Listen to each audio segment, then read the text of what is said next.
The button has been hit. The monkey flips the switch. And the monkey flips the switch. Yes. How you doing? It's the struggle bus. I've been riding the struggle bus this week. It's a mix of, and I don't want to whine too much about it. Just tired. Dad's getting taking a little more energy, and I'm 11 months into chemotherapy. Yeah, and without a doubt, that's a huge thing right there. It's starting to feel weird. It's very weird. I got my boosters, my COVID, my flu. Mm-hmm. And I try and stay isolated as much as possible, which as it turns out I'm really effective at. I'm able to self-isolate pretty effectively. The problem is that I'm really isolated. Yes. And I go to work in the evening to scrub toilets and just kind of pick up here and there doing my evening job. And I'm only gone for an hour, but I feel like I'm in the Twilight Zone because I'm always in the office when nobody's there. Nobody's there. All the lights are off. I'm cleaning, so I'm there by myself, and I'm home by myself. And except Dad is not a stellar conversationalist. But I'm feeling very, very side dimensional. I feel like isolated. It's weird. I'm tired. And the rituximab has weird, different side effects that I'm processing. A lot more joint pain, headaches, just grumpy. The regular chemo, the really bad chemo, just fucking flattened you. I mean, I was just miserable. But now I feel like I have energy enough to actually categorize my miseries. Yeah. Yeah, you got energy enough to feel the discomfort? Yeah. Crap. And I'm trying to stuff my misery with things. I mean, it's capitalism after all, end stage capitalism. You don't feel bad, you buy stuff, and you shove that stuff into that aching, empty hole in your soul to try and fix it. So I got a new chair. Oh, sweet. Yeah, I was complaining about my old chair a little bit, or not liking it because the butt pad is a little short, and I'm a little tall, sort of. And so I figured I'd get a big and tall chair. I hate it. I feel like I'm in my dad's office chair when I was a kid. Oh. So it is too big and tall. I am not big and tall enough for this chair. So I spent $300 on a chair that I mostly hate. So I'm trying to just make it work. I got a new camera. Oh, sweet. How's that? The Razer Pyro Kaio Pro, the Razer Kaio Pro. It's a few years old. It's a dedicated webcam I'm not having to use my phone now. I'm not having to plug in my phone, open up another program here, open up another program here, and stutter, so it just works when I plug it in. And I got the Polyplay. So is this going to be a gadget show? It can start out as one. New Poly headphones. So these were they're super awesome headphones, earbuds. I think they're really cool. I spent way too much on them, and I should not have purchased them. But again, I have a great big hole in my soul that I'm trying to stuff products into, and this was a big product that I stuffed into it. And so now I have my one-ear monitor system that I'm able to plug in to a USB port on my desktop, and everything works like it's generally like I'm pro. I feel like I don't have to put any effort in now. I'm super great. That's awesome. My soul is full of gadgets. Frankly, what you're talking about, I think, is an outstanding launch for how I wanted to kind of continue last week's conversation. Yeah. With regards to how that has resulted, that whole conversation, that thing in my life has resulted in my belief systems. Yes, well, yeah. It should, because that always confuses me about people that aren't on the conservative path and yet you might love this. Try and walk it. So here's a question for you then. This isn't really a question for you, it's a question for me. Do you have any questions, concerns, comments, what have you, about what we discussed last week? And for anybody who's sharing this conversation with us on the post-recorded side, I hope you saw the last one. Otherwise, this is going to leave you kind of in the dark. But come back to this. Yeah, tens of people saw it. Tens of people have seen it. Sweet. Actually, I think it's like 100. I think it's like 130 people have seen it so far. So 130 people know that I came out of the closet. Yeah, that was one of the things I was going to ask you about. I was being super cautious and trying to be respectful in your experience of it. Right. And as an example, the prime example of maybe the two things I had to really downshift quite a bit. I was looking for or thinking about more of a spectacular title for the podcast. And you went with a very reasonable, something you felt strongly about as a positive thing. And I was in my head going, well, you want this to be seen by a lot. I was going to put out something like, I'm trans, everybody suck it, or something. I mean, whatever, something in your face, shock value to get people to look. And then what you think that's wanted. More clickbaity than what I went with? Huh. Yes. Okay. Yes. The argument for gender affirming care. Yes, the argument for gender affirming care. Wow, you should have taught math class and given a presentation with how exciting that title was. But that was your show, your coming out. I didn't want to change it. I wanted it to be you. Oh, shucks. And I would have gone with something a lot more crass. Well, there's... Because the internet's full of bullshit, and you got to really stab through it all to get some attention. Dig. And the thing is, though, is while we are doing this sort of for attention, we're really trying to do this for the conversation. And sure. There's going to probably be some opportunities for us to be clickbaity about other topics, and maybe it's appropriate to be clickbaity, but for this one, I wasn't really thinking clickbaity, and in fact, I would say that my brain doesn't really go towards clickbait in the first place. I don't typically click on clickbait. At least I would like to think that I don't. Who knows? And but these videos aren't for you to watch. I know. They're for us to have. These videos are for whoever is lucky enough to happen upon them to share them. That's what they're for. Yeah. And so a clickbait title is fine and fun, and put it out there twice with the other clickbaity title, and we could actually see which title works better, frankly. And I would be surprised if my title performed against something clickbaity. But that was not really what I was going. I know. That's why I didn't. I just went, that's fine. And my confession on this sort of a thing really is meant to be, what's the word I'm looking for? Well, for one thing, it's a very, I wanted to come out. I wanted to be that vulnerable. I wanted to make myself that vulnerable. That was an important thing to be. But at the same time, I want to be fully transparent.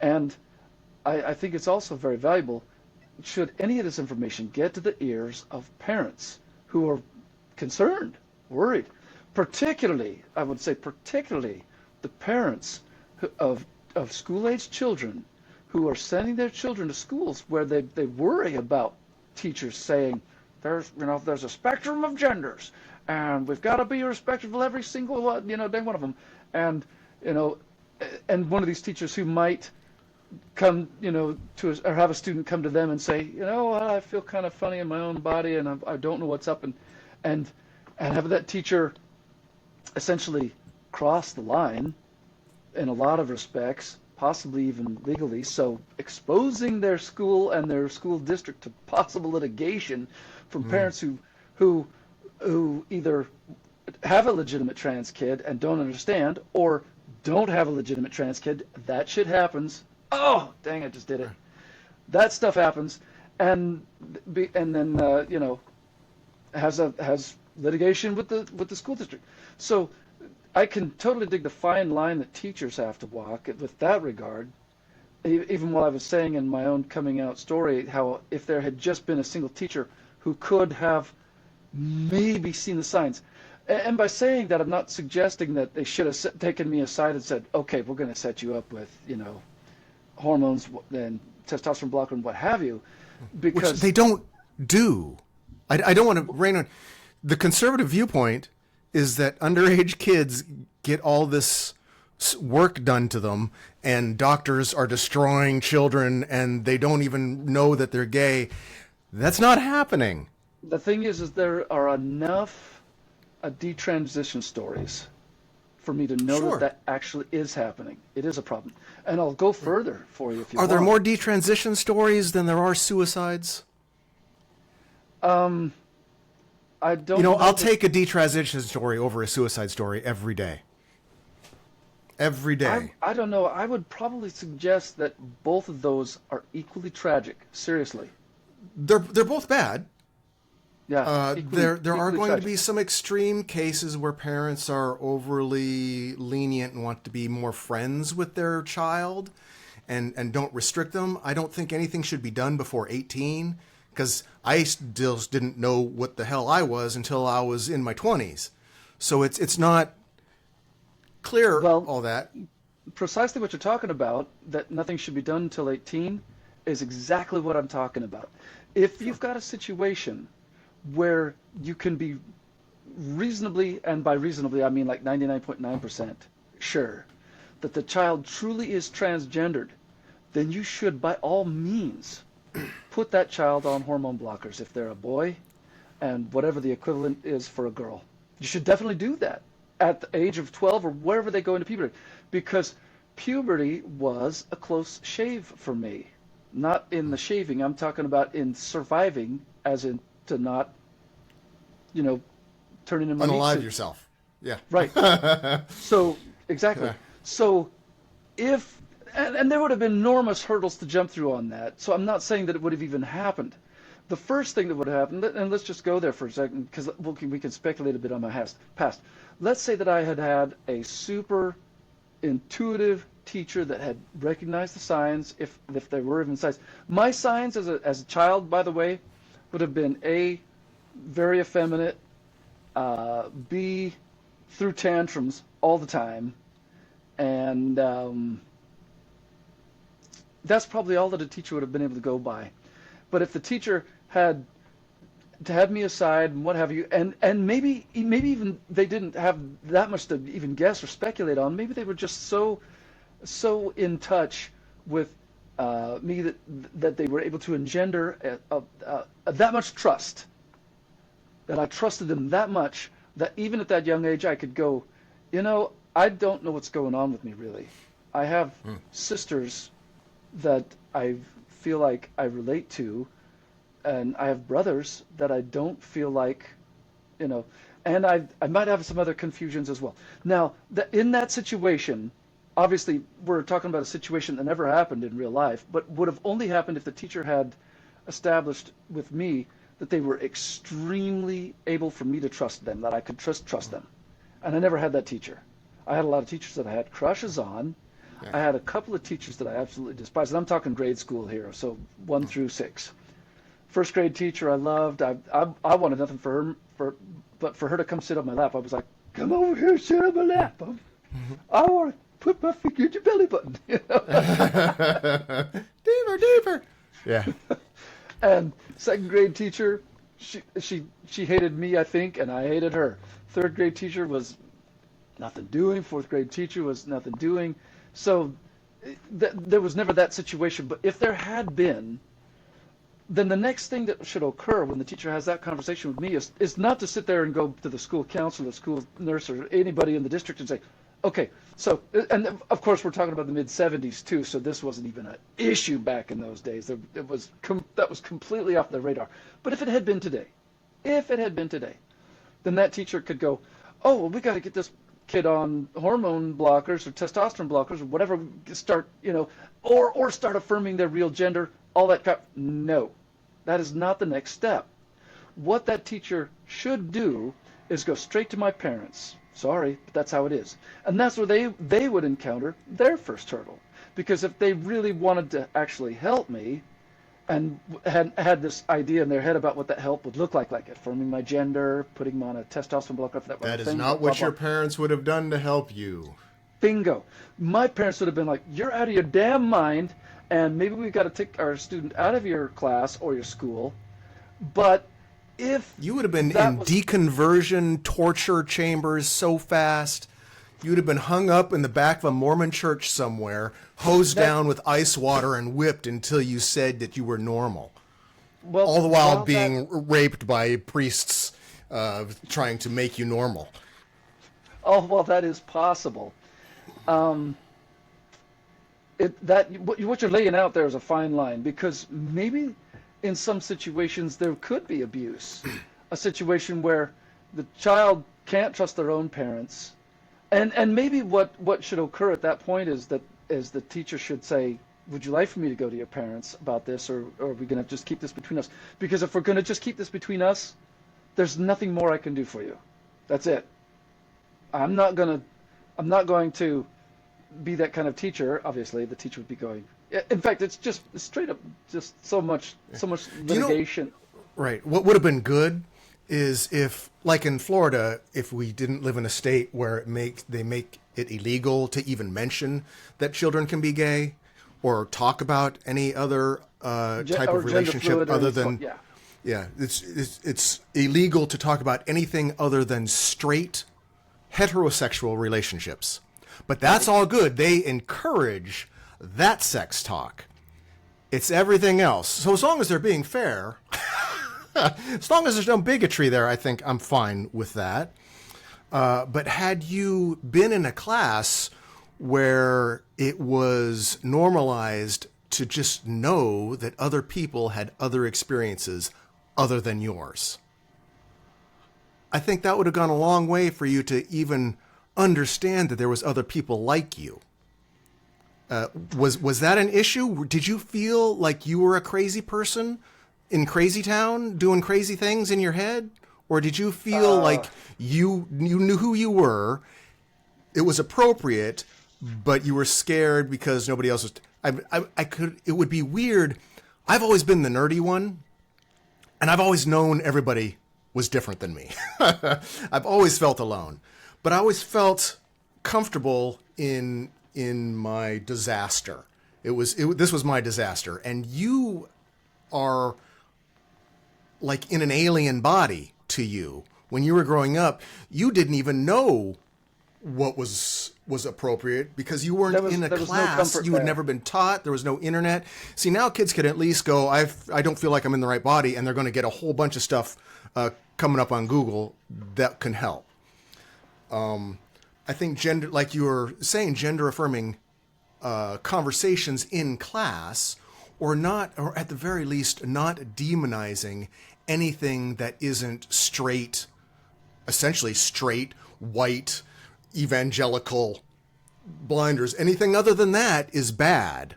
So what you're suggesting is that I might also be a walking, talking, living, breathing argument for some sexual education in that exact vein. Wouldn't that be nice? In a prepubescent time frame. Not first, second, third, fourth, and maybe not even fifth, but perhaps getting into sixth grade. At about that, maybe fifth grade, but because you definitely... See, the ideal situation for me, here's how it could have worked out to be ideal. The ideal situation would have been for me to have parents that I knew I could trust, that weren't going to just go completely bananas on me like they did at my late age in life, Yeah. And well, you're describing like 80% of parents now right. that in America anyway, with a freak out. They would need it to have not gone completely bananas for me to come out at a young age, ideally before puberty, because they should have had gender affirming classes yeah, when they were in school to be able to better understand you. And that wouldn't have happened in the 50s or even in the 70s if we were talking about the generation of kids whose parents are that rough, or 80s, I should say, whose parent, at the age today. But the ideal situation would have been for me to be on testosterone blockers. Now, there's arguments on both sides for that. I think, not to get too terribly crass or in the details of somebody else's transition, but they certainly put it out in the public, and so it's kind of out there, and it's not like I had to, it's not like I've scrubbed personal diaries to get this info. I heard it secondhand. But if we were going to talk about Jazz Jennings for just a second, because she was, for the longest time, the poster girl with regards to transitioning at a young age. But there's been a lot of crud that's come out over the last bit of that, and it seemed like she and her parents did everything right, at least in the beginning, and maybe still.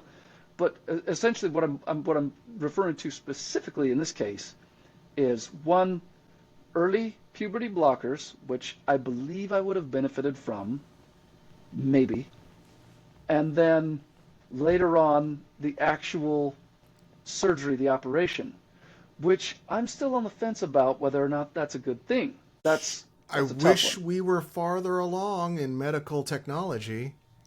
Me too. In fact, I anticipate that it's not going to be a huge deal if we don't kill ourselves. If somehow we manage to survive, gene doping, gene therapy of rewriting DNA, I think is going to be fairly easy and straightforward. AI will be able to do it, and people will be able to be anything they want to be. And which will be a beautiful day. We're not there yet. Nope. Right now, we still have a very invasive and, frankly, statistically, I would say probably dangerous surgery for sexual reassignment on the downstairs for male to female. That is dangerous, and to the large result, I don't think the outcomes are awesome. You end up with something that looks good. That would be it. Good. After having as many surgeries as I've had, you never feel right afterwards. Yeah. No surgery is always better surgery. Right. But go ahead. It looks good. You're probably looking in the mirror, and you dysphoria gone. Mentally, it's probably good. And if you were to cup that little thing with your hands, you're probably going, "Oh, that feels like it's supposed to feel," but the actual organ itself isn't going to feel like it's supposed to feel. They just can't do that. They don't have the tech for it. Even if they preserve as much of the nerve endings as they can, and the special tissue for a clitorotomy or whatever they call it. Yeah. A clitor, making the pee-pee head into a cleety head. Right. It's not gonna work the same. It's not gonna be the same, and you ultimately end up with a gash there for the rest of your life. That is something, if I understand right, there's a lot. I do not have the inside track on this. Somebody who's been through the surgery could be very informative. That you have to consistently maintain, and it's not going to have the kind of the self-cleansing, natural self-cleansing of an actual vagina. So there's that, right. and the only thing it can do is be a dick pocket for a guy who is actually into trans girls, and that's not every guy on the planet. Right. I would say it's less than probably 10% of guys on the planet. Just speculating. There's a whole bunch of there's a lot of psychology involved in that. And which would also benefit from education at a young age to realize that those are actual people too, and that it's okay. Well, at the end of the day, it's always gonna come down to sexual preference, and there's no trans girl alive that can reproduce. So, if that is part of a guy's thing, he's wanting to have kids, and I think that's great. Sure. Obviously, trans girls are not on the menu. Right. And then there's trans girls like me who aren't even really into dudes. I'm still into the poon, so right. It's not really a thing. But be all that as it may, all that really is saying is that surgery is a personal choice, and it won't be my choice. But was there any other questions that you had with regards to that? We kind of went down this thread, and I feel like we've tapered it out. Or was there anything we left off on that one? Additional questions? Probably lots. I don't know. We'll get to it. All right. Let me go into some basic life logistics to describe how I do my thing and how I operate. This is going to hopefully answer some questions that maybe haven't been asked yet. One of the things that I was able to do when I finally just said I am going to embrace this, which has been now about 7-8 years, was I took all the hair off my body. I mean, there's just not a lot of hair on my body. I've never had a real thick beard, and so that's a blessing. But the rest of it, the hair on my legs, chest, I leave a tiny little bit of hair on my forearms, just enough to make it so that they don't look like they're shorn. But off my hands, boop, all the hair off. That went a huge, that went a huge way in helping me stay comfortable in my own skin. And because I didn't have it removed with a laser, I still have to do that on a regular basis. I opt for the epilator, and so that's a process that I go through. Yeah, oh yeah. It's not uncomfortable at all. Whoa. If it's I think uncomfortable, that's your mental issue right there, saying that epilating is not comfortable. It's not uncomfortable. Not uncomfortable, yeah. Well, the way it works is the first time that you're taking it off, it's going to be a little. You're going to go pretty slow, but after that, it's not bad. And if you do it regularly, it'll go quick, and it never comes in very full after that. And not unless you let it go, and then it will eventually all come back. Basically, it comes out in cycles, hair cycles. Yeah. And so after that first one, it's never all that bad, and it's kind of fun. Okay. It's me time that I enjoy. Okay. Well, sure. Personal hygiene and spending time with yourself. Sure. I have a normal 40-hour Monday through Friday job, where a lot of the people that I work with, and maybe after this, a lot more people that I work with, know about what I deal with. But I always work in guy mode. I'm always in guy mode at work. So you're not hiding at work. One of the things I was concerned about was if this got back to your job and people at work started finding out if this isn't going to be an issue. Well, I'll tell you how that works. All tens of people. This is just what I think. Yeah, exactly. This is just what I think. I could be totally wrong here. First of all, there are laws that protect everybody from discrimination, or in my case, I would say in the case of anybody who is worried about it in their transgenderness, being fired, because that is a real thing. And in fact, they're trying to get rid of it. Yeah, I've been one to poo-poo this whole pay gap thing, and it can be a poo-poo for pay gap of whatever you want to call it, whether it's gender or race or who cares. Obviously, there's some things there that have got some legitimacy, so I don't want to just completely poo-poo it.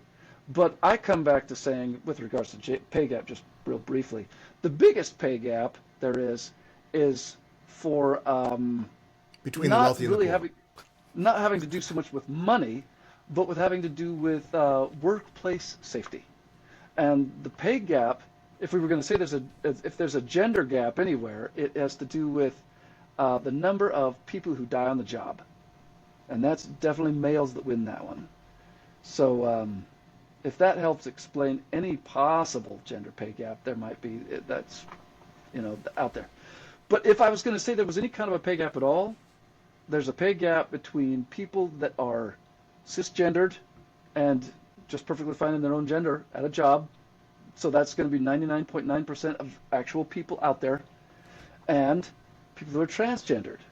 No, I think that's going to be about 80%. Are you saying there's 20% 78%. transgender people? Are there 20% transgender people? That seems high to me. Yeah, I think that sounds closer.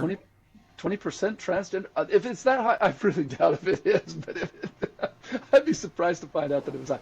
But if it's that many people, then I'm in great company. But anyway, regardless of what the percentage is, the bulk of people are cisgendered, and that's just fine.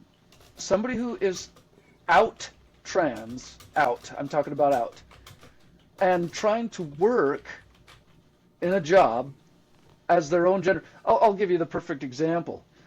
I knew a T-girl who had biological male T-girl who was working on a construction site.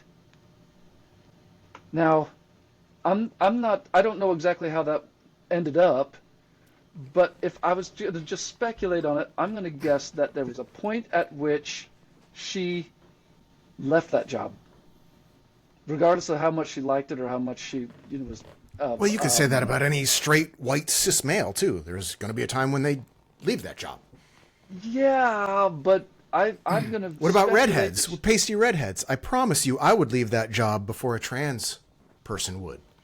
Yeah, I'm speculating that she left it at a faster rate than your average cis male, and it's only because we're talking about a situation where her coworkers would have had a difficult time. God love them. They probably wouldn't have to do. They would not have to go out of their way.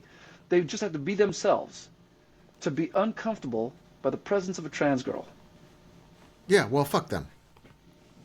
Sure, you can say that too. They should have had that in their class when they were younger. And it might have helped, but at the end of the day, we got to work with what we got. And what we got is a work environment, and it doesn't matter if we're talking construction or if we're talking IT or if we're talking engineering, who cares, or even the military, frankly. There is going to be a level, an ambient level of discomfort between cisgender people and somebody who's transgendered. There's going to be mitigating factors. Obviously, there's going to be things that they can do to help control that. They're doing their best. And the culture is coming around slowly but surely. It doesn't help to have incidents like a trans shooter, shoot up a school. That set us back. But the culture is coming around to accepting of trans. And as long as we don't get super crazy about things like, well, I got to use the women's bathroom, because believe me, I don't. I go to the men's room. When I'm in girl mode, I would never go to the girls' room unless I've got a girl there escort me. Otherwise, if I'm at a gay club. If I was at a gay club, I'll use the women's room. But if I'm just out at the Target, and if I'm in girl mode, I would be using the family bathroom. I will not go into the girls' bathroom unless I've got a girl escort. Okay. I'll hold my pee. In the way I see that whole thing is that you've been caught up in Republican propaganda to separate and to expose something that's uncomfortable and harp on that in order to get conservative, uncomfortable people rallied up. Because before all this, there's always been trans people, and they've always just gone to the bathroom, and nobody gave a shit. They just did it. There's not trans people going into the women's bathroom raping women.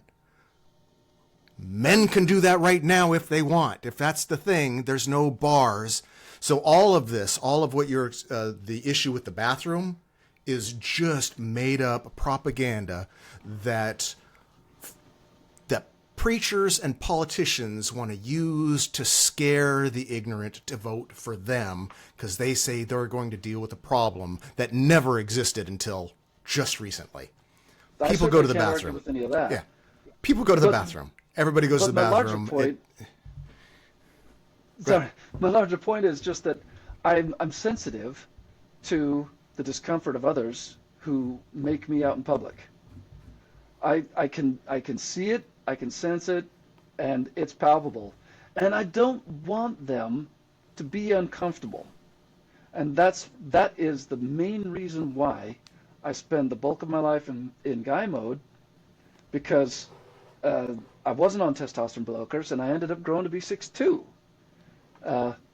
And so when I'm in girl mode, I can pass, and I think I do all right, and I certainly make my best effort to pass, because I don't want to be one of those T-girls out there that's, got a 5 o'clock shadow and just doesn't give a damn and walking around in their dress going, well, I'm a T-girl and I don't care, or I'm a T-girl and I don't care.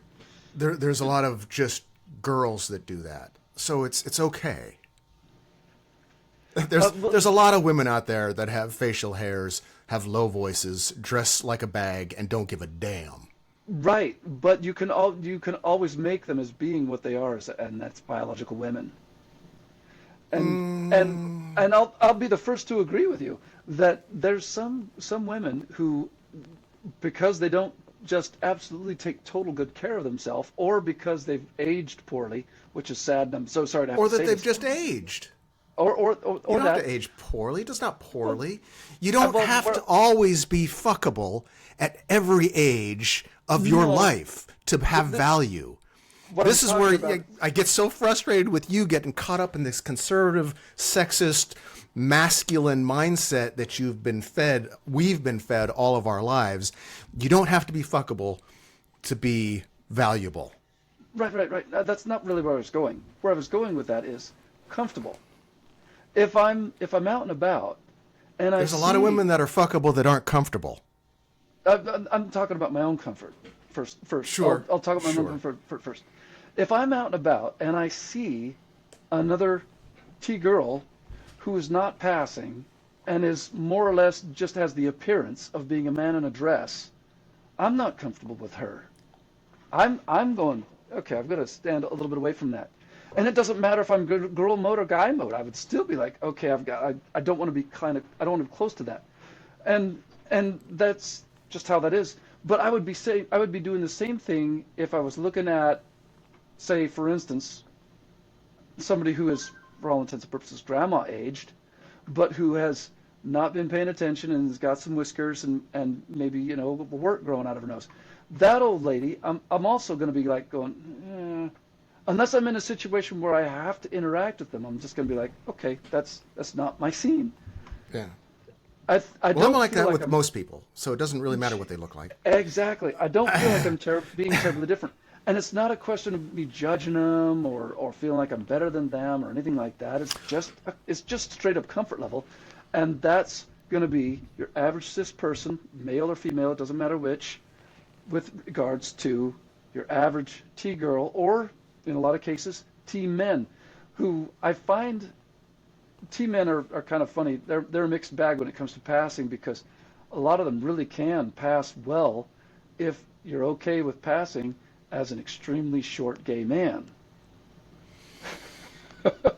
If they're gay. I mean, unless they like women. I'm not saying that they are gay. I'm just saying that's how they pass. That's how they're going to look.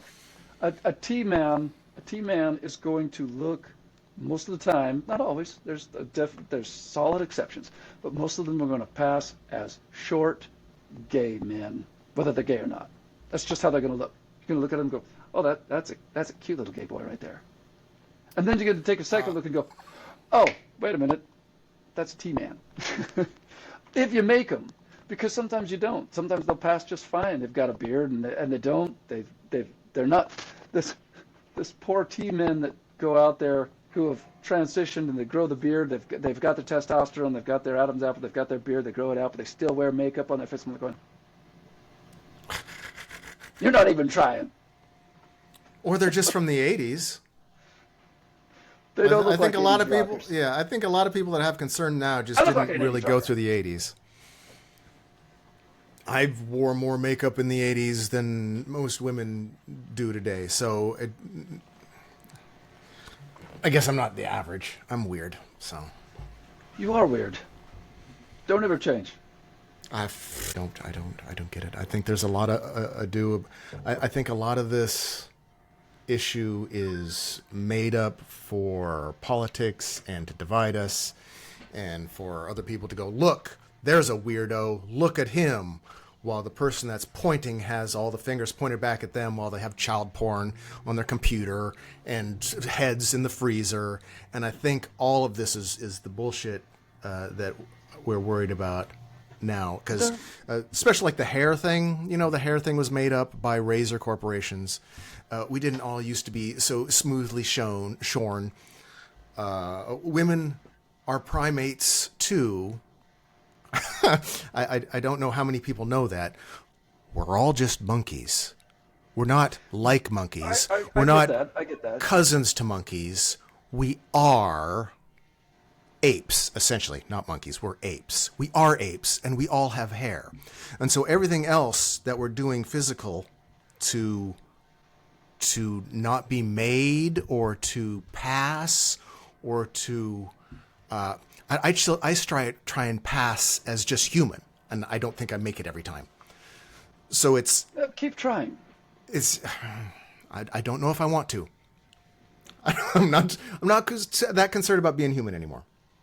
Oh. But a lot of this is my frustration is we're so now caught up in the crap that we were fed that we think it's our crap, and it's not. Well, I would, when it comes to my own comfort physically and being comfortable in my own skin and admitting that I have to have no body hair in order to feel that, and to feel comfortable out in public, and to know that... Yeah. Body hair either. To feel comfortable out in public, if I'm in guy mode, then to be, alpha guy, and if I'm in girl mode, to be at least, passing as much as possible. And that's all to do with my own comfort and the comfort of those who are immediately around me. I don't know if I should suggest or would think, or if anybody could sell me on the notion that those feelings are the result of propaganda or how I was raised or any kind of bias from a media or no, they absolutely have to be. Political class. You're not getting it from nature. They absolutely have to be. It's how your sister, for you connected with your sisters. It was how you saw other women acting. We're not born doing monkey stuff we're not, a great ape is not born shaving their armpits, putting on shoes and a belt and going, those are all learned behavior, every single one of it. Only thing you don't have to learn is how to squat in the woods and shit and then throw it at somebody. You don't have to learn that. You'll figure that out pretty naturally. But wearing a button-up shirt, using your meat hooks to put buttons in holes and care whether it's pressed, all of this is learned. We don't have instinct like other animals. So everything is learned. I would suggest that, first off, if it were possible, and who knows, maybe it is, if it were possible for a primate to be born transgendered with an actual gender dysphoria, I'm talking about a primate, they probably wouldn't survive very long, my guess. And it wouldn't be because they would do themselves in. They would just not be acting right socially, and the rest of the what do they live in, the social group, whatever the social group that primates live in, the rest of the tribe would take them out. Except we know that they don't. We know that they don't. We know that sometimes, and I don't know what percentage this is, but there are some primates that get taken out by the tribe. We don't know why. Chimpanzees are super violent. They will grab your gonads and tear them off and eat them in front of you. We don't know exactly why that is. As the best we can tell, it's because that particular primate, whether male or female, who cares what, was just way too beta. Whatever the problem was just way too beta. Maybe that primate was transgendered. And because it was dealing with gender dysphoria, it couldn't behave socially in any way that the rest of the... That is something you should really look into. I'm just not seeing it. I have no doubt that there are transgendered primates other than humans. because we are just primates. So if it's happening to us, it's happening to everything else. Well, we're not God's creation blessed with special magical particles that make us different from everything else. So that means we are animals. We are apes. So if it's happening to us, it's happening to them because we're no different. 0.1% genetically different?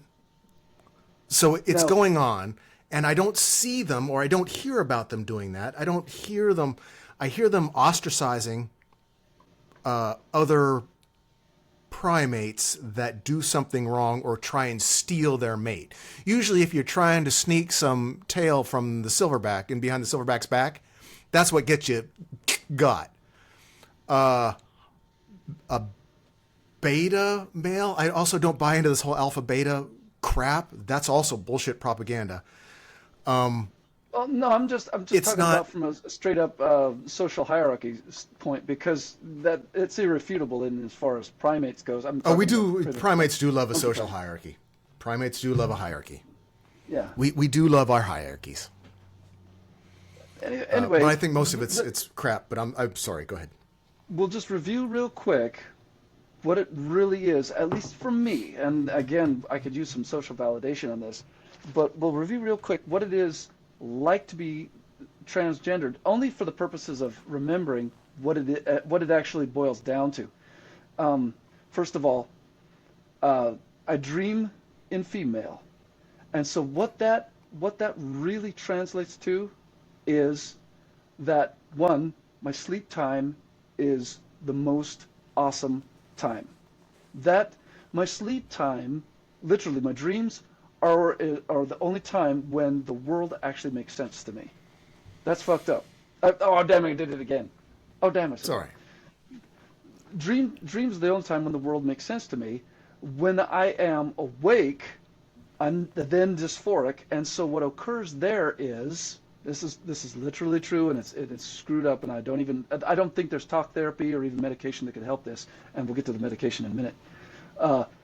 That makes waking time, one, uncomfortable, dysphoric, and not real. You get me? Yeah. Right now, this isn't my reality. This isn't real to me. This might as well be a dream. And tonight, when I go to sleep for 8 hours, and I'm so glad to be able to sleep solid and sleep for 8 hours, that's the reality. So the major symptom of that, of course, is going to be dysphoria, and the secondary symptom of that is going to be crippling depression, severe. Yeah. And that's going to be for most people. Now, I've got a lot of great coping and management strategies for my crippling depression, and so most people do not see me as depressed. They don't see it. They can't sense it, and that's awesome that I'm able to keep that covered up. Plus, the one thing that I get to do in my non-real wake time is play music.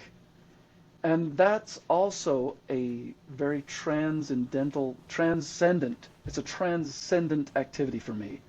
So it could be, you could think of that as dreaming as well.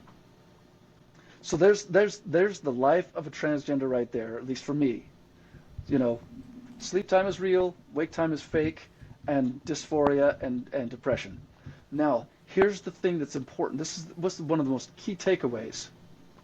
If they, the medical people, were able to produce a pill, and they said, here's this pill, you only have to take it one time, and it's going to cure your dysphoria. With this pill, you will now be happy in the body of a man. Right? If they had that pill and said, take this pill and you will be happy in the body of a man, and you will no longer want to be a woman. You'll no longer dream of being a woman. I would not take that pill. I would not take that pill. Right, because you're not your body. You're your mind. Yeah. I want to see reality as it is, and I want to integrate reality as it is. So if I was presented by Morpheus with the red, blue, or the blue pill and said, you know, this is going to keep you in the matrix and this one's going to let you out, I'll take the one that lets me out of the matrix and be that, and let that be as it may. Let the chips fall where they may. But the pill that makes me happy be a man, I will not take. Right, I will because that's stay. because we're not our body, we're our brain. I find the two to be quite equivalent, frankly. Uh, You clearly do not. Well, what I mean is the blue pill that's the one that says, okay, this one will make you happy being a man. That's not reality, and I want to be real. And reality is, I'm just a woman in a man's body, and so I'm going to take my little respite of sleep when I get it, and the rest of the time I'm going to be awake and I'll be dysphoric, and I just want to have this conversation with people so that they can know that there's ways to manage the depression, ways to manage the dysphoria. And it helps incredibly. It helps enormously to have people in your support group who are like, okay, this I can deal with. And I'm not going to be crazy about pronouns and all that crap. My pronouns are the beach and the beach. So basically the way that works is the beach goes to the beach, and while the beach self is at the beach is enjoying the beach. The beach self enjoys the beach. The beach also refers to the beach self in the third person. Anybody loving language yet? Yeah. I don't care about this. Right. I don't care about pronouns. I will call people whatever they want to be called. Artists, artist formerly known as Prince wanted to be called a symbol. Whatever, man. Okay, good. That's one of my issues with Jordan Peterson too. I don't think the government should be mandating that. Man, get the fuck off of your horse. Just if somebody wants to call you to call them her and she, just do it. Move on with your life. You're calling Snoop Dogg, and that certainly wasn't what he was born with. So this is what I'm talking about, though. I don't want to have people trying to remember a pronoun, or even have to try to think in terms of using a particular pronoun. If I'm in guy mode, it's going to be supernatural for people to say he, him, and it's going to be easy. They're going to want to. If I'm in girl mode and I'm right there, most people are going to be like she, her, and it's not going to be an issue. They're just right, but it's the people that don't like it will make it an issue, like Jordan Peterson. And we don't care. We don't care. And it's not that even Jordan Peterson would make that an issue. He just doesn't want to be compelled by the state. If I was in girl mode in front of Jordan Peterson, he would probably be like, no problem. Probably. The beach is a her. Yeah. So his whole argument's bullshit.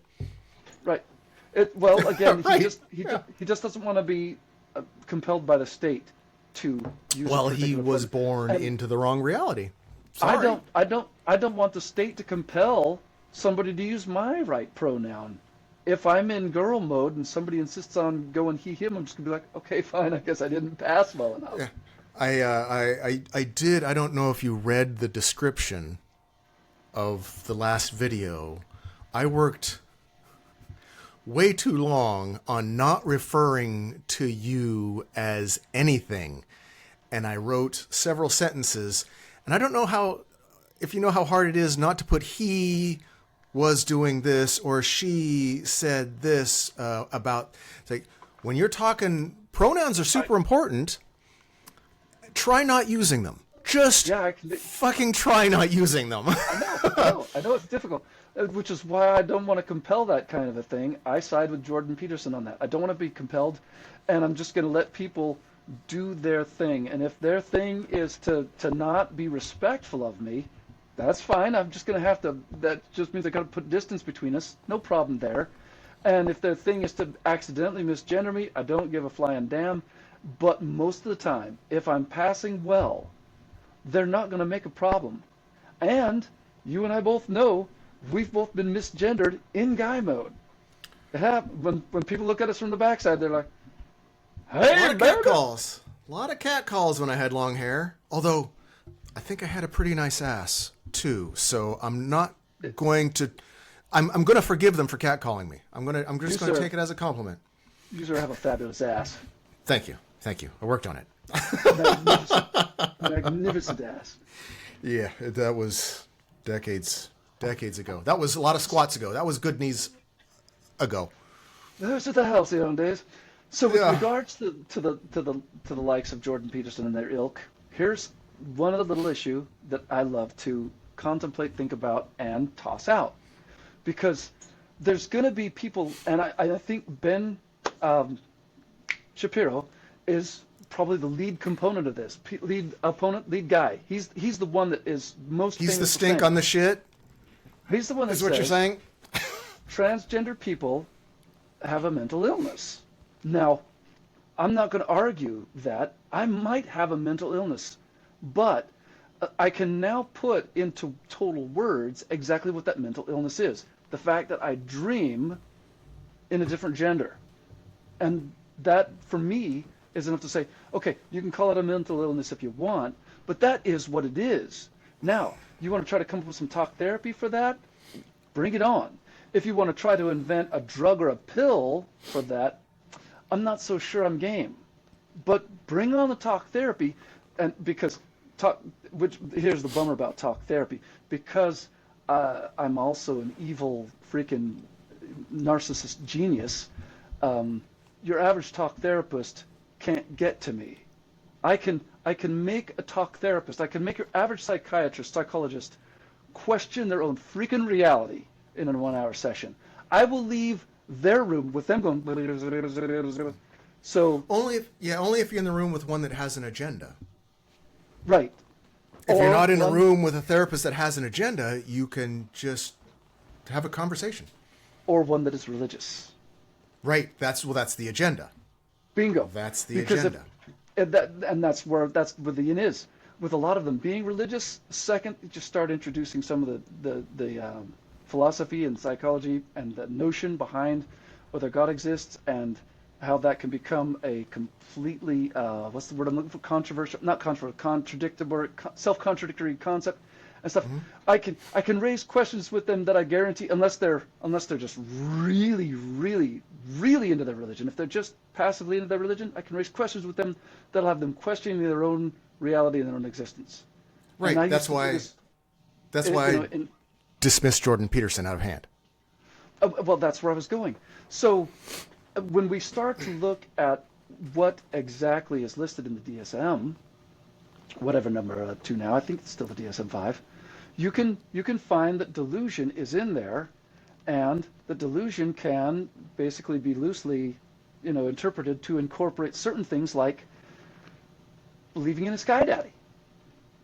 Now, believing in an invisible wizard is a delusion? Yes. No. Right. So now when you start to raise the question of Ben Shapiro saying, that's better, transgender people are mentally ill, I'm going, okay, maybe I am, but you definitely what about you? What about you? Yeah. I would like for you to please give me your best argument to in support of believing in or converting to Judaism. And believe me, he's lucky. He's got the easiest religion on the planet to do that. The rest of the religions are freaking jump the shark. Yeah. Yes, they have. Yes, they have. Judaism is the one that at least is halfway like this.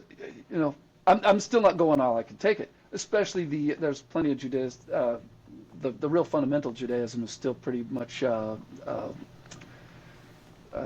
young Earth creationist. Earth is only 6,000 years or whatever it is, yeah. as it is recited in the Rosh Hashanah or whatever it is.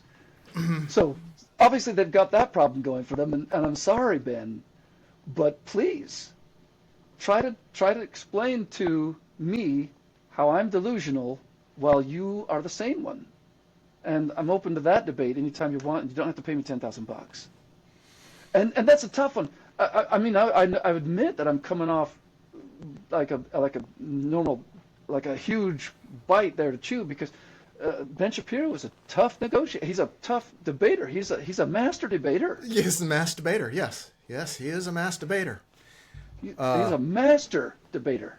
Yes, that too. Master. I don't. Master debate. Master debater. He's a master debater.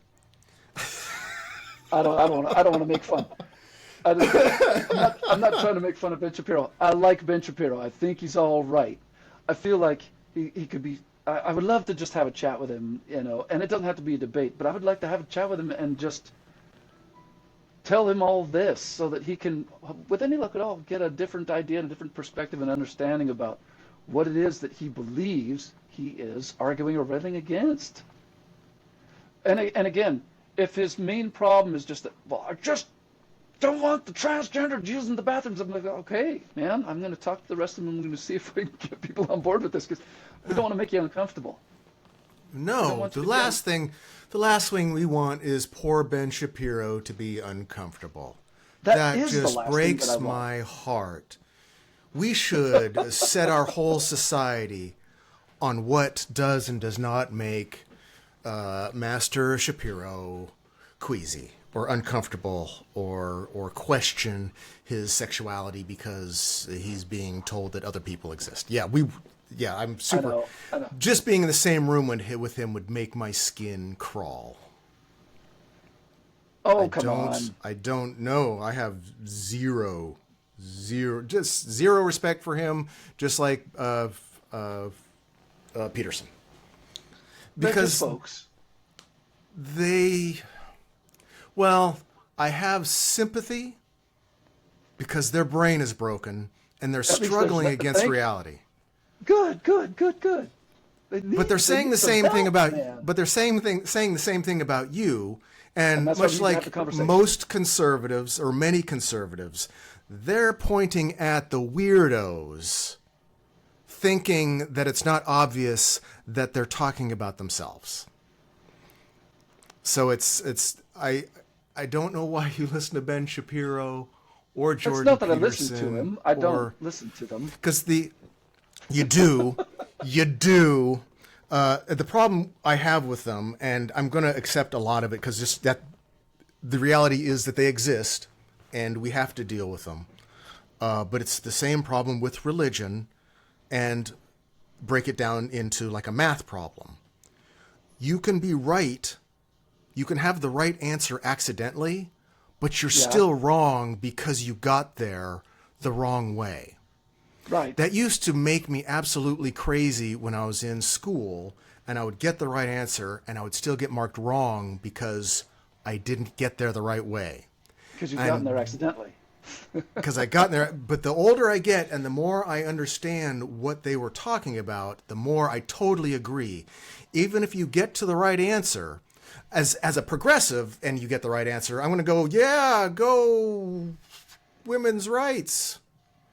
But you're getting there because you want them to vote for themselves to have less rights. However, you're getting there the wrong way, and I can't. So all the stuff that makes sense with Jordan Peterson, that's why I harp on Jordan Peterson so much. It's like, well, you gotta clean your room. It's like, okay, that's the right answer, but you got there in the most fucked up, distorted way, and I can't. And a lot of people are going, especially like Ben Shapiro would say, you have a mental disorder, and you absolutely do. Make no mistake, you're a nut job from the get-go. But it's the famous quote from the ever wise Christian Slater from Pump Up the Volume.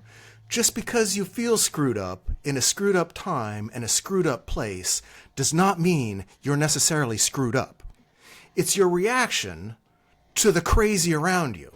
So if you didn't have some sort of mental issue, I would be shocked. But it's okay. I don't like to be in reaction at all. I like to be in response whenever possible. It's just something I try to do. But moving just for a second now, we're transitioning to the next little bit of this, because I feel like we've hammered on Ben Shapiro and Jordan Peterson enough. Let them lick their wounds, and if there's anybody who ever sees this who can put us in touch, I would love to get some talk therapy from Jordan Peterson. Frankly, the other thing I want to make clear just before we move on, can't afford him.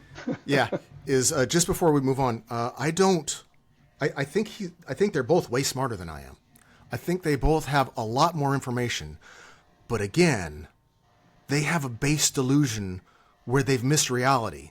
And so they can be the most intelligent creatures on the planet, and I could be the dumbest one, but I'm recognizing where they fucking went off the rails, and they haven't.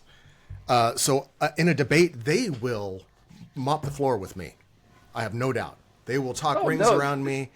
Maybe, but you won't come out of it believing in God. No. I won't come out of it believing that they believe any rational thing they tell me either, because they're coming at it from an irrational place. So, but yeah, go ahead. Sorry, move on. Sorry. That's okay. I just didn't want to think. I didn't want anybody thinking that I think I'm smarter. We move to the next thing, which is talking about money, because this is going to explain, seriously, this is going to explain to you particularly a lot of my own personal motivations throughout all of my life. So now that you know this detail of my life, and you've been there through thick and thin of us trying to talk about how to make money, how to do a business ideas, investing, trying to deal with our capitalist Stockholm syndrome. Yeah. Right. In the back of my head, the whole reason for this was because I was not living the way I wanted to live. Put it very simply, I wanted to, if I was ever going to live as a woman, if I was ever going to be able to live as a woman, I needed to be able to do it with what I knew what had to be. We've already said the F word in this podcast, so I might as well just add to it. I needed fuck you money. Yeah. I needed to have a situation where I was not needing to work, because working as a T-girl was out of the question. I'd be lucky if I could find a job. I wouldn't make money. Or somebody else decides your life for you at that point. Right. And working in guy mode was a way to make more money, but it wasn't ultimately what I wanted to do. Even the music. If I had my druthers, I would find a way. I would train my voice. I would do what I had to do to try to perform as a female. And I'll tell you, that would be a trick. I'm very impressed with the T-girls that can actually pull that one off. A lot of the drag queens are able to do that, and I want to learn from them and learn how to do that myself. Not as a drag queen, obviously, but as a T-girl. And be a female performer. Very difficult. Don't mind saying. I've tried. I think you're hung up on the voice. Yeah. Tracy Chapman did just fine. Tracy Chapman isn't a T-girl. No, her voice is very low, and she could have been a male. So yeah, I think I get your point. So there's some things I could do, and that's, I'll be here and there. Anyway, I knew that I was going to be able to make the most money in this world in guy mode, and I obviously didn't make a lot of the right choices to make a ton of money. But back in the back of my head, always was that thing was, if I ever expect to live as a woman, I'm going to need FU money. And so, if that helps you understand a little bit why it was so much of an obsession with me to become rich, because I didn't know if I would live as a female, but I wanted to have the option to live as a female. Right. And it would have been a lot easier for me if, just say as a for instance, just tossing this one out there, say the Vampire trilogy had taken off like crazy, and I'd gotten a movie deal, and it was made into a movie, and you and I had royalties out the wazoo, and we're just making a ton of money and just living totally fat on the hog. If that had happened in my mid-30s, there's a very good chance that at some point while we were sitting on the beach in Santa Monica, I would have turned to you and said, dude, I want to be a dudette, and I think I'm going to transition and live my life as a female, and I don't know what that looks like yet, but I want to see what I can do to look good in a bikini. Sure. See, and that would have been you. That would have been you at the time, and you would have been fine with it. But I would never have had the balls to have that conversation. With you at that time, unless I was like going, okay, so what that's going to look like is I didn't really know exactly.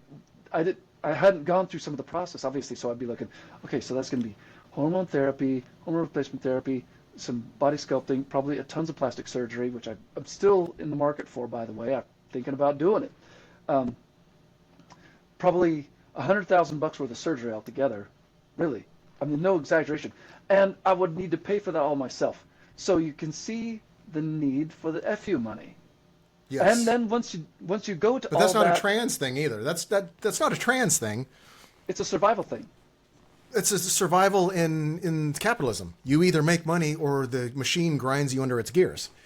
I never actually questioned that, why you wanted to make lots of money. That was always just intuitive to me.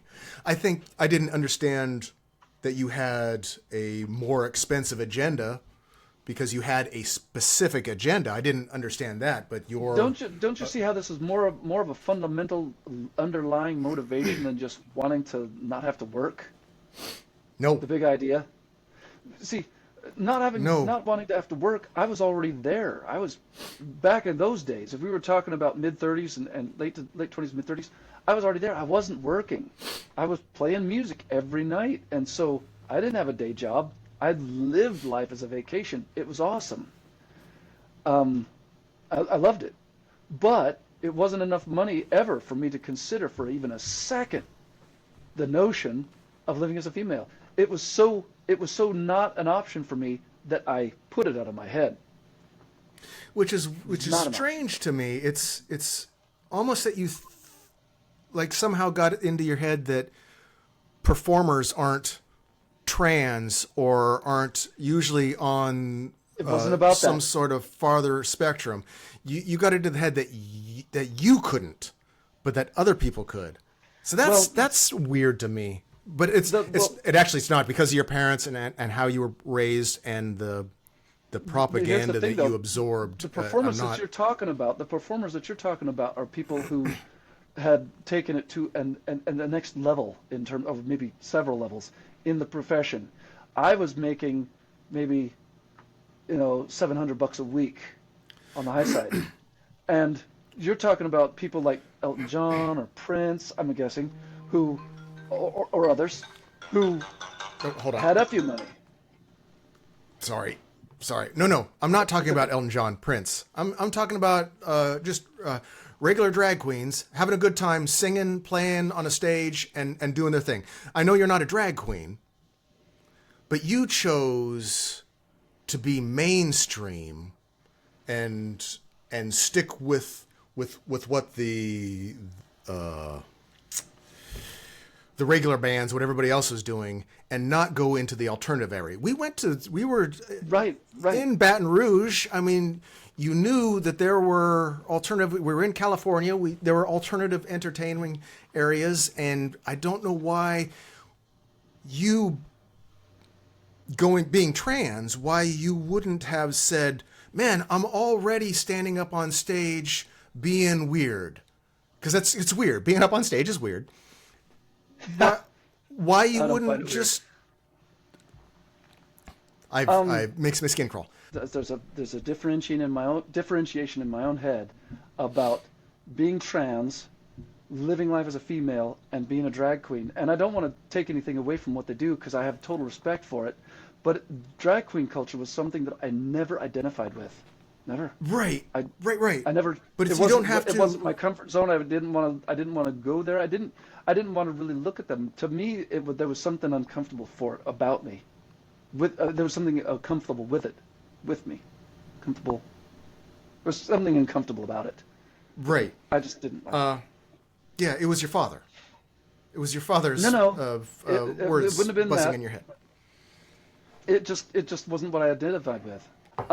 It never might bothered me. The only time it ever bothered me was that one gay guy in Baton Rouge, the black guy that had the bug eyes that was chasing us around. Do you remember that? Do you remember him? He was creepy, but it wasn't because he was gay; it's because he was creepy. But other than that, it never bothered me. But it seems to have bothered you.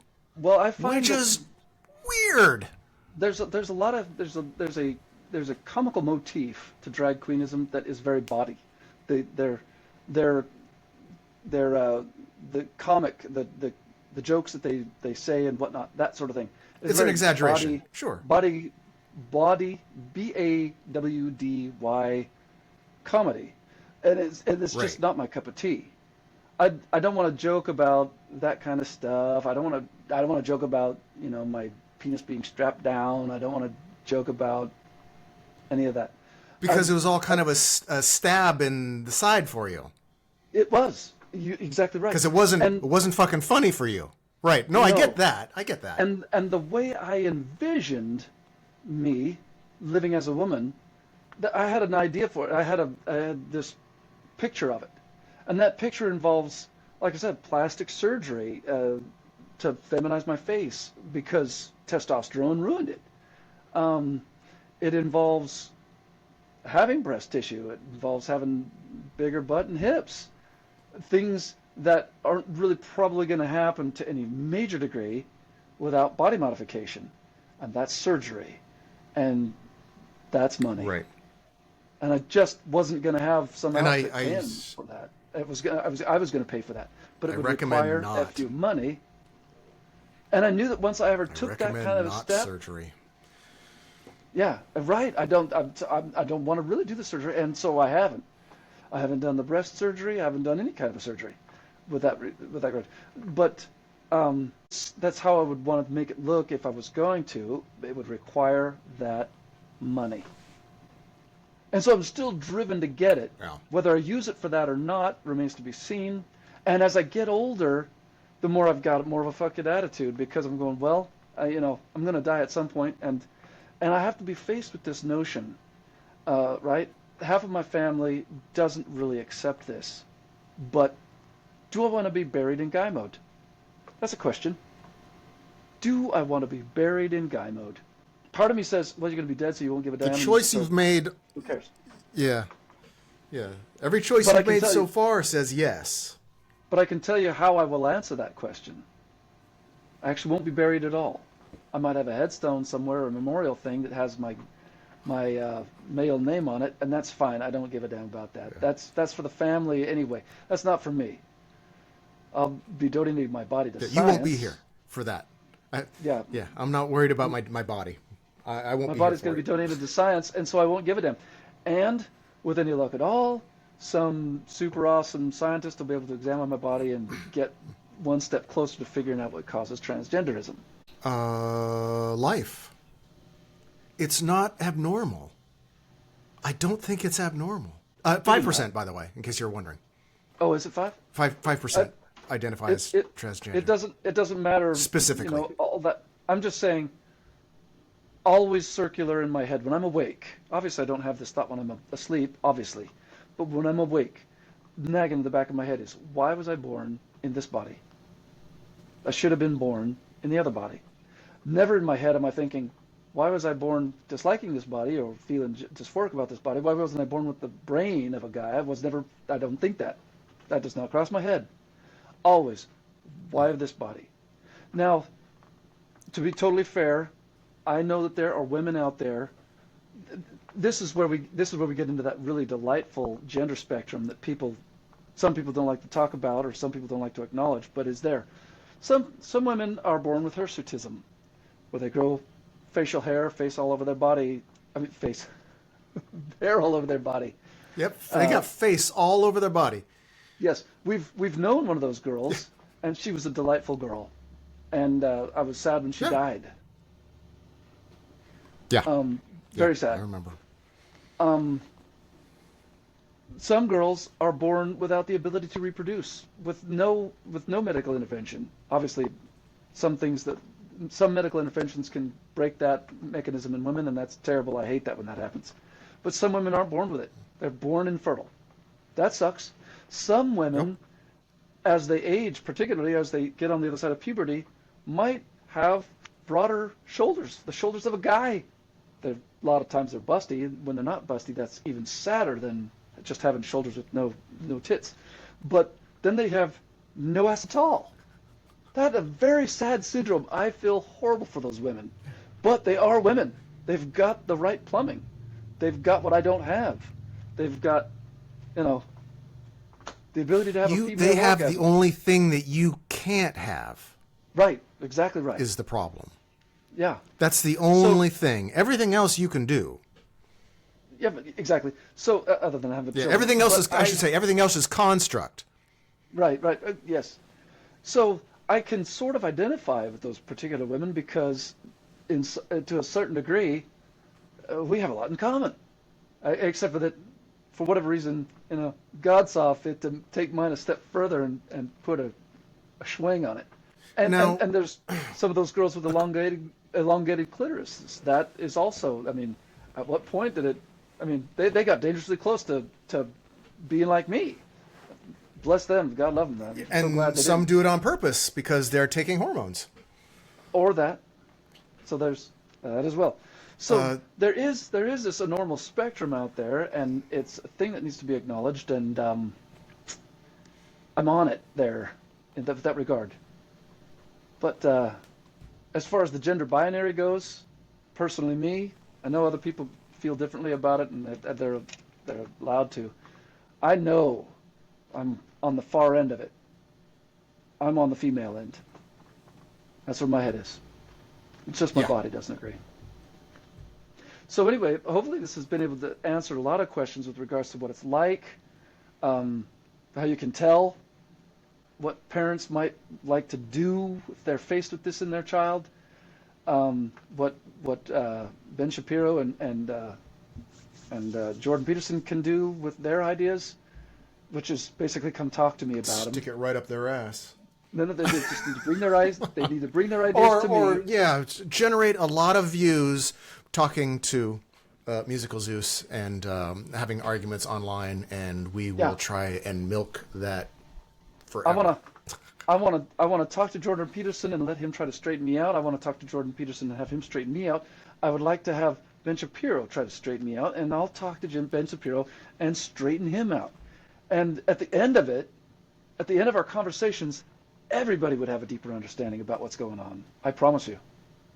And it would be awesome. And now you know why I chased money all my life and why it's such a thing. Money, money, money, money, money. And now you can have some idea of maybe what to expect if we ever did get lucky enough to come into Fuck You Money, because it might just be, us with our close personal friends on a catamaran sailing through the Caribbean, and me wearing a bikini. I love that thought. Okay. Except I would have to take a lot of Dramamine. Turns out as I've gotten older, I get more seasick. Or would it just be the sight of me in a bikini? Nah. Anyway, with that said, I do have to get going. Fine.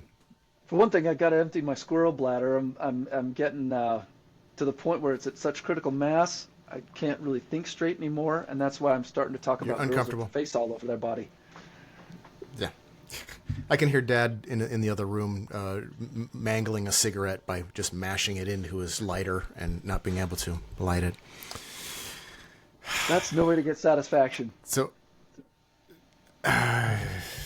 no.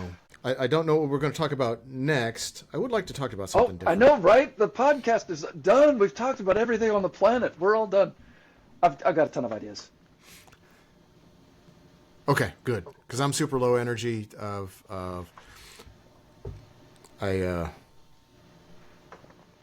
could actually go on and on about the money and you being motivated by money and how it was always a little weird, but it was never. I never questioned wanting to make money. You were always, though, trying to do it in the most unusual ways possible. Always MLMs, primarily. Well, somewhat ethical. Although I was also pointing out that I knew that I was never wanting to take advantage of the ignorance of someone else, and so that's probably the main reason why I never could make an MLM work, because I didn't want to take advantage of the ignorance of some other person. Was that travel rule number 2? Never try to cash in on hypocrisy? Travel rule. Oh, that one too. Was that 7? I think it might have been 7. It's somewhere in there. Yeah. But yeah, there you go. Yeah, the money thing. There was just no other way for life as I envision it. If this dream life, that life that I have in my dreams, the only way that was ever going to happen was with FU money. And it's not even about, like I said, it's not about the lifestyle. It's not about being on a yacht. It's not about being on a catamaran. It's not about having a special thing. It's just about not having to rely on work, because I know that once I start living as a woman, work is out of the question. At least not work in a public place physically on a team. Online something, maybe I could work it out, a remote job. But even that, I would have to figure out how to do, and I never was able to. I know there's probably some digital nomad out there. Maybe we should do some research. So easy. So sorry, go ahead. We know there's 5% of the population. We know there's at least 5% of the population that's trans. At least. I think it's way bigger because that's just self-reporting. But a lot of them are probably closeted. So where do they work? Very much like mine. For the people that are out? Maybe. Yeah. The I worked at 7-Eleven. Go ahead. The greatest percentage of them work in sex trade. Greatest percentage. Sex work. And there's going to be incrementally smaller percentages of them that are able to actually hold down a pro job. Most of them will be working minimum wage jobs that are just crap and that they're way overqualified for, other than the fact that if they were in a job where they were meeting their qualifications, they would be on a team of people who, for whatever reason you care about, you don't care, are uncomfortable, and so they're not on that team. And it's sad, but that's just the world we live in yet. It's getting better. It is getting better.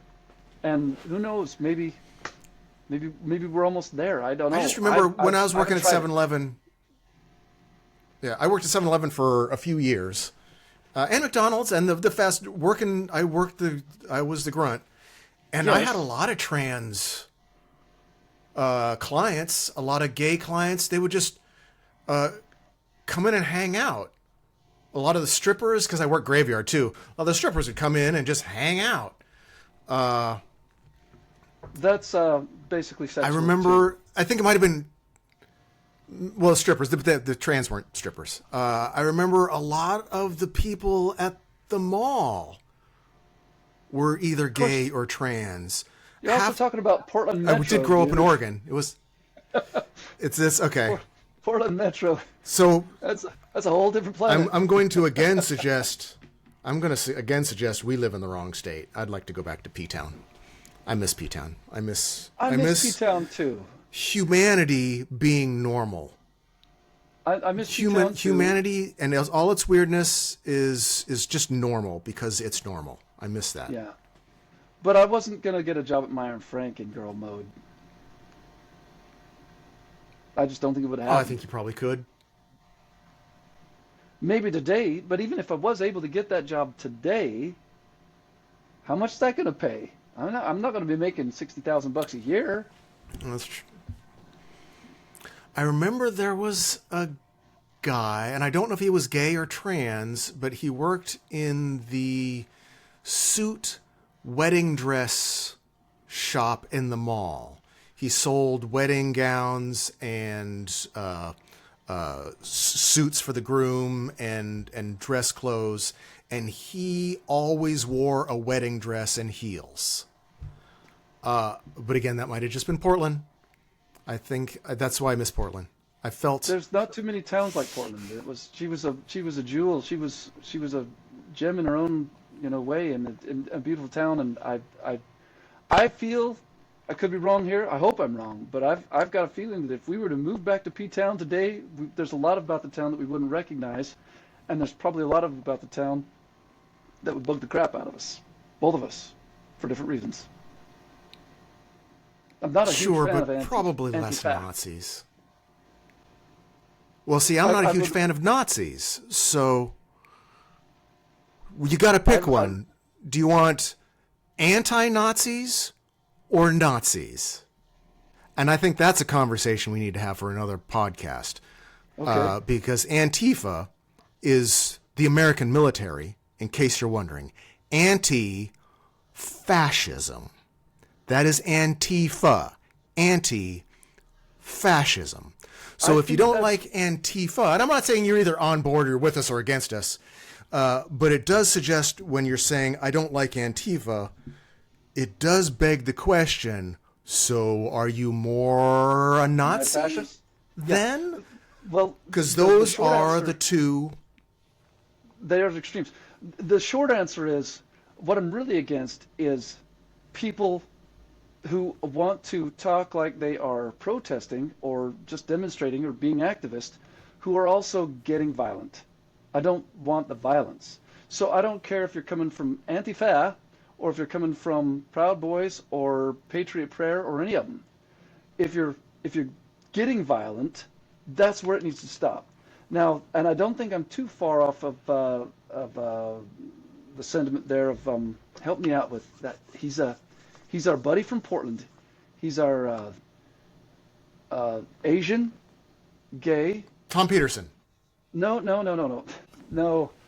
Andy. No. Andy. No.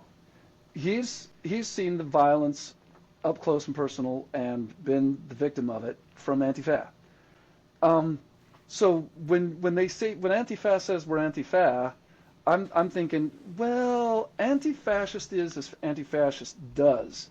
And what you're doing is not what I would consider to be anti-fascist. I would call what you're doing as anti-law and order, or at the very least, anti-peace, anti-peaceful protest,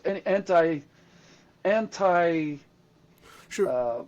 Not. There, once you start swinging, once you start chucking,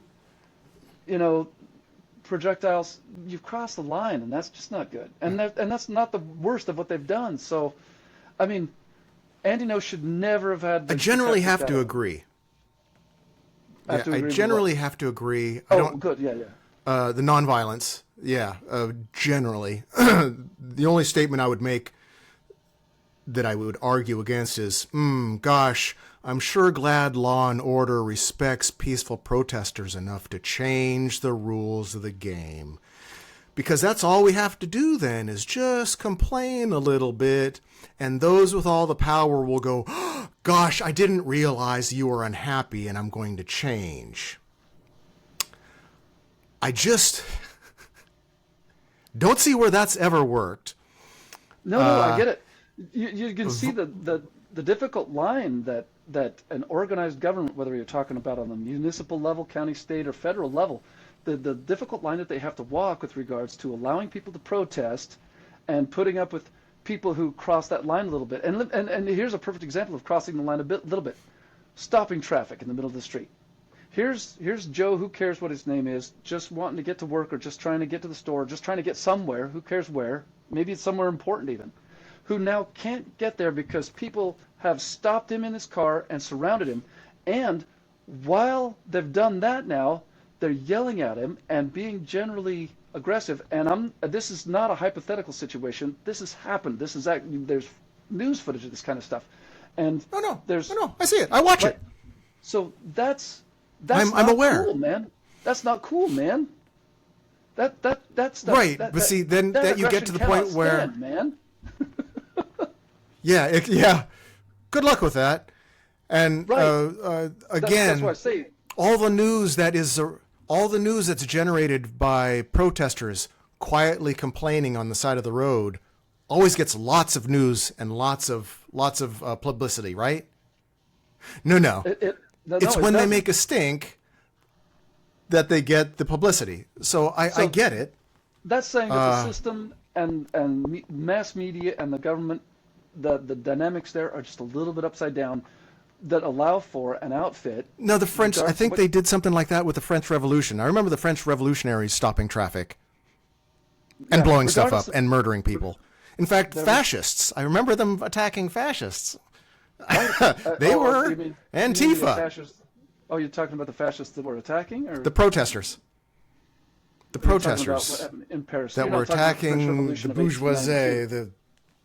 1792. Yeah, they rose up against the elite, wealthy. Anytime the poor rise up against the wealthy and the powerful, you're going to have the wealthy and the powerful go, well, you're breaking the law. Right. I was like, I don't want that. I clutch my pearls. Even though I'm not technically wealthy and or powerful. My pearls. Even though I'm not technically wealthy or powerful, I want to be wealthy, and let's just say powerful for the sake of kicks. I want to be wealthy and powerful, and so because I want to be wealthy and powerful, when I become wealthy and powerful, if that day were to ever happen, I would not want the poor people to rise up against me. Obviously, I'm going to do my best to take countermeasures against that. For one thing, I don't want to be an asshole. That might go a long way. Yeah. But there's no law against being an asshole. But at the same time, there is, actually. The law of nature. Oh, that law. The karmic law. The law of karma. You're enough of an asshole. You punch enough people, somebody's going to punch you back. Right, but rich and powerful people don't necessarily have to be a puncher person. They're not. I mean, I wouldn't be a puncher person as a rich and powerful person, and it's not fair to suggest, even if you're looking at some people who are rich and powerful who you might be jealous of, or maybe even think they have unscrupulous ways, it's not fair to suggest that they are punching, not directly. And you could maybe argue that they're punching indirectly, and maybe there's an argument for that, but even that can still become a thing of, well, what does karma really look like? If somebody is punching indirectly, does that give you the right to go up and punch them and then take everything they own? If that's the case, well, then you're going to disincentivize a lot of wealth. It's going to run away from you. Anyway, that's a whole other conversation we'll have to get into another time, but we've certainly got the seeds for that kind of loaded up there and loaded in the gun and ready to shoot. I got to run like a rabbit. Yeah. So thanks to everybody Peace. who It was good joined us talking on to you, this man. one. Yeah, very good, very good. And hopefully this has been an enlightening episode, and for everybody, second one, an awesome. Hit the button. I'll see if I can rename it something salacious. Salacious. Peace. Is it?